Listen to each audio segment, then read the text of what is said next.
BBC One and BBC One HD. Before that, Fiona Bruce is in SW19. That we would like to welcome you to a second service of the Antiques Roadshow at Wimbledon.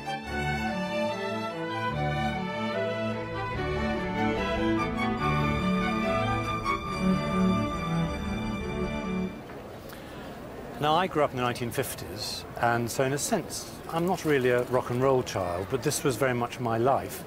I remember rushing home to see the 6.5 special. Now, that's before your time, I can tell. Yes. And as I got older, I thought, one day, what I really want is a jukebox. But I've never done it. But you have, and you've done it in spades. Indeed. How come? Indeed.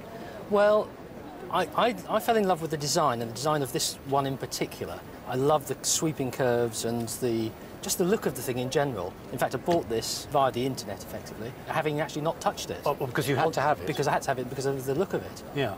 We actually had the experience of looking inside the machine, seeing all the mechanics working, which of course you don't see from the pictures, you just like the look of it. And that actually is a revelation. That's why these machines, I think, were so popular. And then you get involved in the mechanics, and you think, well, that works in a different way. This one over here does something totally different. I must have that one.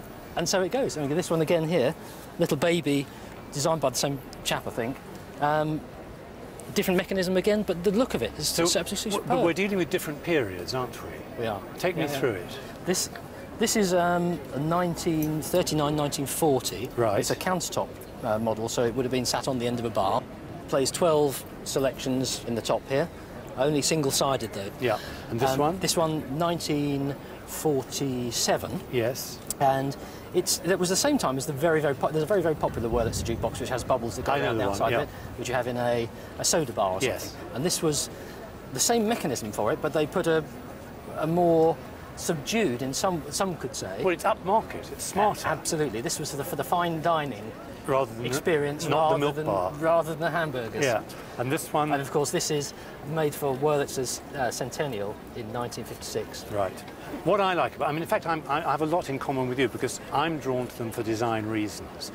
These are making very clear statements about a machine that has become domestic. You know, it's got to look good sitting in the room. It's got bits of Art Deco. It's the cinema, it's the theatre. Suddenly, you know, we're into cars and we're into aviation. Absolutely. And we're into all those things. We've got curved glass and chrome. It's another world. And it was all being done because that's what they could do at the time. Yes. They could only just make curved glass, so that's what had to be on the latest jukebox. Yeah.